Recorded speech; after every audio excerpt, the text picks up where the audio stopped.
Vamos donde el juez de familia.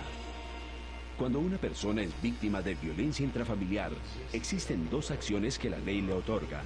En caso de amenaza, agravio, ofensa, lesión física o daño en bienes muebles e inmuebles ocasionados por el agresor, se acude ante el juez de familia para solicitarle una medida de protección, que consiste en ordenar al agresor el desalojo de la casa de habitación que comparte con la víctima, siempre que se hubiera probado que su presencia constituye una amenaza para la vida, integridad física o la salud de cualquiera de los miembros de la familia.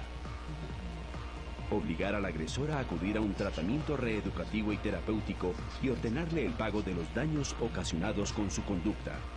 La víctima tiene derecho a ser conducido hasta un centro asistencial, ser acompañada por la policía hasta un lugar seguro o hasta su hogar por el retiro de sus pertenencias y ser asesorada para la prevención de los actos de violencia e informada sobre sus derechos y los servicios gubernamentales y privados para las víctimas de este tipo de violencia. Relación entre violencia doméstica y consumo de drogas. Las drogas relacionadas con la violencia son básicamente el alcohol y las píldoras para dormir, también llamadas tranquilizantes, barbitúricos, ansiolíticos y sedantes. Con respecto al alcohol, las estadísticas muestran que más de la mitad de los agresores beben alcohol antes de involucrarse en episodios de maltrato físico. El uso de alcohol y la ocurrencia de violencia entre las parejas no es casual, es decir, que tomar alcohol no necesariamente provoca actos violentos.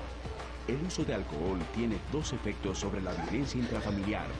Primero, el uso de alcohol aumenta el riesgo de que el maltrato físico sea más severo, es decir, que el empujón se convierta en una patada o la cachetada en un puño. Así, entre más alcohol, más riesgo de heridas graves. Por otra parte, se ha encontrado en otros estudios que la frecuencia de los episodios de agresiones físicas y verbales es mayor cuando hay consumo de alcohol. Es decir, que entre más alcohol, más golpes y más insultos. Sanciones y castigos. La Ley 294 establece varios tipos penales contra la armonía y la unidad familiar, contra la violencia intrafamiliar, el maltrato físico, psíquico o sexual contra un miembro de la unidad familiar. Contempla una pena de 1 a 2 años de cárcel. Dicha ley fue modificada y su reforma sancionada en febrero del año 2000 a través de la Ley 575.